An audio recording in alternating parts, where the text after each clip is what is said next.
Afflux de déplacés à Cabinda, une crise socio-économique en pleine expansion. Cabinda, République démocratique du Congo astérisque depuis quelques semaines, le port de Cabinda, situé dans la province de Tanganyika, est le point d'arrivée de bateaux en provenance des deux Kivu, nord et sud, transportant des centaines de déplacés fuyant les violences et les conflits armés qui ravagent leur région.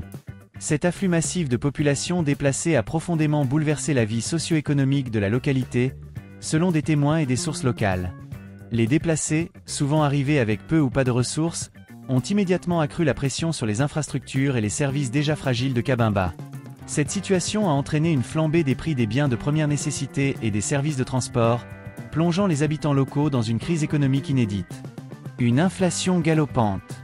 Le marché local, autrefois relativement stable, est désormais le théâtre d'une spéculation effrénée.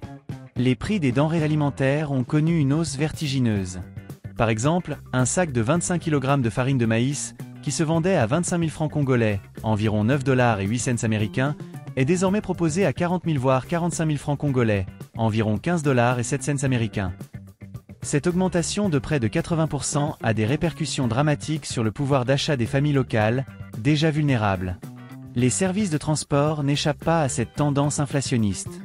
Le coût d'un trajet entre la cité de Cabinda et la ville de Kalmi, qui était de 15 000 francs congolais, a doublé, voire plus, atteignant désormais 30 000 à 35 000 francs congolais. Cette hausse des tarifs affecte non seulement les déplacés, mais aussi les habitants de Cabinda, qui dépendent de ces liaisons pour leurs activités quotidiennes. Une demande qui dépasse l'offre. Selon des sources locales, cette situation est directement liée à l'arrivée massive des déplacés, qui a entraîné une augmentation soudaine de la demande pour les biens et services disponibles.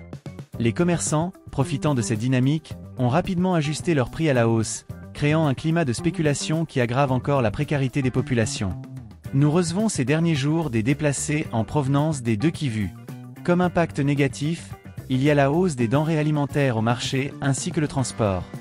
Nous sollicitons une assistance urgente, a déclaré un habitant de Cabinda, sous couvert d'anonymat. Un appel à l'aide internationale. Face à cette crise, les habitants de Cabinda lancent un appel pressant à l'aide humanitaire. Les ressources locales, déjà limitées, sont insuffisantes pour faire face aux besoins croissants des déplacés et de la population haute.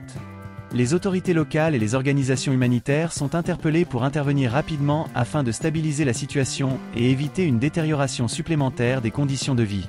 La situation est critique. Nous avons besoin de nourriture, de médicaments et de soutien pour accueillir ces déplacés. Sans une intervention rapide, la crise pourrait dégénérer en une catastrophe humanitaire, a ajouté un autre témoin. Une crise qui reflète une réalité nationale.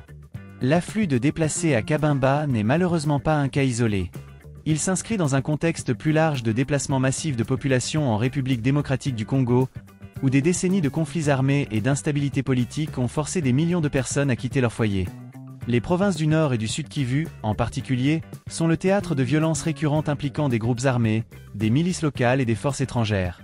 Cette crise humanitaire, souvent négligée sur la scène internationale, continue de s'aggraver, mettant en lumière l'urgence d'une réponse coordonnée et durable pour venir en aide aux populations affectées. Perspectives incertaines. En l'absence d'une intervention rapide et efficace, la situation à Cabinda risque de se détériorer davantage. Les déplacés, déjà traumatisés par les violences qu'ils ont fuies, se retrouvent confrontés à de nouvelles difficultés, tandis que les habitants locaux voient leurs conditions de vie se dégrader.